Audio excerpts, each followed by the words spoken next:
Então, o grupo sempre trabalhando por si, ele só pensa, cada um pensa em si, e às vezes gera uma energia negativa nas pessoas. E a equipe não, ela está sempre trabalhando em prol de todo mundo. Então, cria-se uma energia mais positiva. Bom dia, gente. O item 3 é a responsabilidade. E como o grupo se caracteriza pela responsabilidade individual e isolada, a equipe se caracteriza pela responsabilidade individual e mútua, coletiva e solidária entre os membros. Isso, para mim, esse é um dos índices de fé do grupo da equipe. Na equipe, cada um tem a sua responsabilidade, porém, um ajuda o outro. Já no grupo não, é cada um por si, cada um faz a sua atividade. O quarto item é a habilidade. Enquanto o grupo utiliza habilidades randômicas e variadas de seus membros, a equipe se caracteriza pela complementariedade das habilidades dos seus membros para a realização de uma tarefa comum, conjunta e integrada. No grupo, cada um exerce a sua habilidade, né? Já na equipe, cada um exerce sua habilidade, porém, eles se completam com a habilidade um do outro.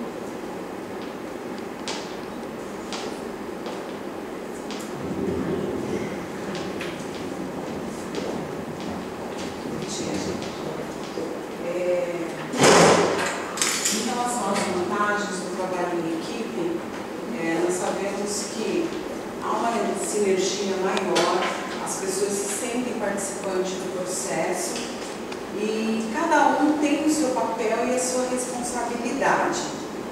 Se a equipe precisa construir algo, todos ali se integram entre si, tem essa troca de experiência para a construção daquele objetivo da própria equipe. A comunicação é aberta, bem definida, todas as pessoas se sentem valorizadas porque cada um construiu uma parte.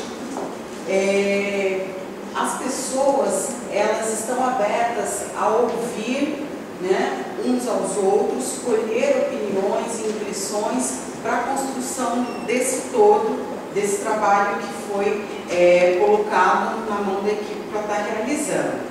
E com isso as pessoas elas vão se sentir mais motivadas, né, porque elas sabem que não existe uma peça-chave, e sim todos são peças-chave para a construção desse trabalho em equipe. E naturalmente ocorrerá a retenção de talentos, porque as pessoas se sentem, cada um é um parafuso dessa engrenagem. E a partir do momento que todos estão ajustados e apertados, né, então nós construímos esse motor, vamos dizer assim. E então, se eu me sinto importante nisso, logo eu tenho interesse em ficar e logo a empresa vai ganhar com esse trabalho em equipe, porque os talentos serão retidos. Bom, para que isso ocorra, né, que a gente tenha realmente uma equipe, algumas condições são necessárias. Né? A primeira delas é o grau de lealdade entre as pessoas que formam essa equipe. Tá? É necessário que você confie na pessoa com que você está trabalhando. Você tenha certeza que ela tem um comprometimento com aquilo que é o objetivo final do grupo. Né? Então, todos têm que estar inteirados nessa meta final e todos têm que estar envolvidos, confiantes de que o outro fará o seu trabalho, assim como você está fazendo o seu.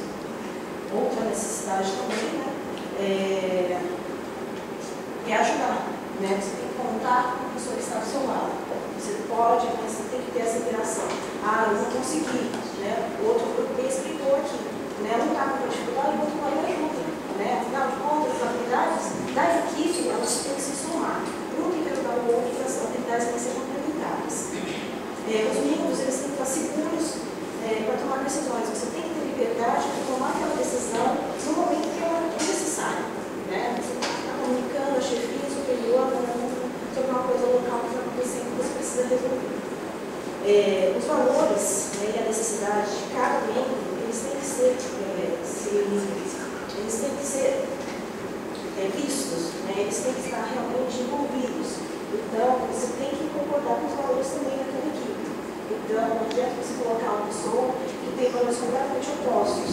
Né, você vai em choque com aquela equipe. Então, você tem que seus valores, né, eles têm que estar em conjunto, né, enquanto mais dentro da equipe. Tá? O grau de espírito empreendedor e a responsabilidade individual, que eu acabei de falar. Né? né? A gente tem que estar aptos, né, a fazer sempre mais. Eu sempre preciso fazer algo, eu tenho que buscar novas ideias, novas atitudes, tentar ajudar, né, um grupo de alguma forma. E isso também envolve a responsabilidade. Não adianta eu ter boas ideias, né, ter iniciativa e não ter acabativa, né, não finalizar com aquilo. Então eu tenho que ter um grupo que não, vamos sim, vai dar certo, né, vamos tentar, vamos conseguir, né, não só aquela pessoa que fica lá, ah, não, isso não vai dar certo, não, o tempo não é suficiente, não, o orçamento não vai dar, não, né? No grupo a gente tem que ter também um espírito empreendedor, não vai dar certo, vamos fazer, vamos desenvolver, vamos conseguir, né? E um senso de conformismo, né? A partir do momento que você aceita aquela situação, nada vai mudar, né? Ah, aqui não é imutável, e porque ficou durante 50 anos daquela forma, vamos continuar fazendo. Não, né? Uma equipe realmente, para que ela seja, né, de alta performance, você tem que estar sempre inovando, você tem que ter esse senso de conformismo, não acabar desse jeito, vamos tentar melhorar, né? Porque isso que forma uma equipe de alta performance, uma equipe realmente vai desenvolver resultados. Tá? Vamos falar um pouco das desvantagens, né, do trabalho em equipe. Podem ocorrer divergências, né, devido à diferença de cultura e ideias, ocasionando conflitos e dificuldades de consenso.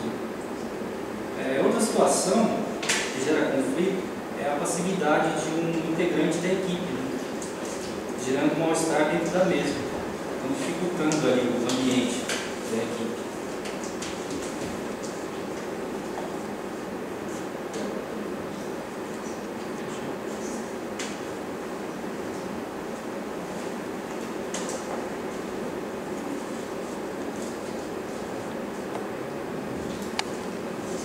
Bom, pessoal, eu vou fazer aqui um fechamento breve, né? Como é a conclusão, eu vou colocar a última peça, né?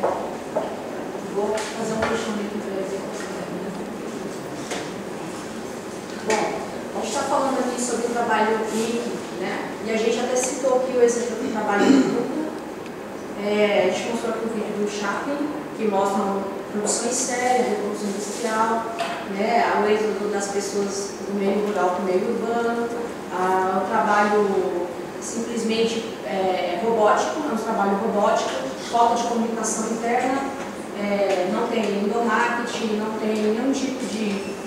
as pessoas não se conhecem, simplesmente executam aquela mesma tarefa repetidamente durante anos e são cobranças e trabalhos às vezes sub-humanos, né? Fora de horário, enfim, né? O estudo da administração é um estudo novo.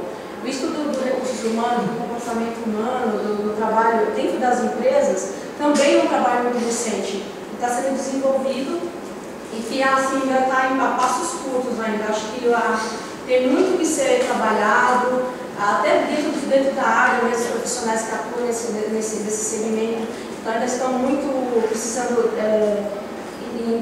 entender mais, para estudar mais. A gente ainda precisa, tem muito, o Brasil ainda não está preparado para essas mudanças, as empresas não aceitam mudanças, então assim, às vezes fica no campo do ideal, né? E a gente mostrou até um exemplo aqui de um vídeo de um pit stop, né? Que mostra o trabalho em equipe, porque às vezes a gente só vê a pessoa que vence, né, o piloto de Fórmula 1, mas você esquece que atrás dele, nos bastidores, tem uma equipe inteira que está interagindo, os mecânicos, os engenheiros, a pessoa que cuida do uniforme, a alimentação, toda a equipe, a empresa, enfim, tem todo um staff, tem toda uma preparação para que isso aconteça. E engraçado que quando a gente fala sobre trabalho em equipe, trabalho em grupo, parece assim coisas extremamente paralelas, todas extremamente opostas. E na verdade não é, porque se vocês forem ver, tem uma coisa em comum, pessoas. Então assim, um grupo também é um grupo de pessoas trabalhando numa atividade, geralmente no mesmo foco. A diferença é que elas não têm integração, elas não se desenvolvem, elas não se relacionam, tem uma sinergia neutra, às vezes negativa. E o trabalho em equipe é um trabalho em que as pessoas, mesmo em setores diferentes, pessoas com ideais diferentes, pessoas com interesses pessoais próprios, pessoas com focos baseados em trabalhos diferenciados, mas que têm o mesmo objetivo. A pessoa, apesar de diferentes culturas, idades, tipos de criação, mas a pessoa ela tem que ter profissionalismo, né? Então, assim, é possível transformar um grupo em uma equipe? Sim. Uma equipe, né? Se você não souber trabalhar time que está ganhando, você mexe? Mexe. Duas cabeças pensam melhor que uma? Sim e não também. O trabalho que pode ser feito sozinho, em equipe, se ele pode ser possível ser feito sozinho, é possível? É melhor às vezes fazer sozinho do que fazer num grupo, fazer de qualquer forma. Agora, por que existe o trabalho em equipe? Pela necessidade de juntar ideias, juntar conhecimentos, setores diferentes, conseguir metas, conseguir ter um projeto de excelência, conseguir ter qualidade no trabalho, né? E reconhecimento pessoal. Né? As pessoas têm que se sentir úteis, as pessoas têm que se sentir importantes, cada um dentro do seu papel, e não um complemento, não somente um acessório. Né? Uma pessoa que está ali somente ou para ficar passivo ou se fazer tudo sozinho, mas uma pessoa que interage com os outros. As pessoas têm personalidades diferentes? Tem. Todo mundo tem que ser simpático, sorridente, amigo de infância? Não. Tem pessoas que acham assim, na minha equipe só trabalha quem foi igual a mim. Errado. Porque às vezes numa empresa a gente tem que atuar com pessoas que não tem nada a ver com o nosso perfil psicológico. Você tem que trabalhar com pessoas que não tem nada a ver com a tua cultura. E você é obrigado a interagir. Então, a gente tem que entender o quê? Que o sucesso ou o fracasso depende de todo mundo. E o fracasso ou o sucesso de um vai ser o fracasso ou o sucesso de todos. Então, essa é a informação, essa é a mensagem que a gente gostaria de passar para você. Obrigada.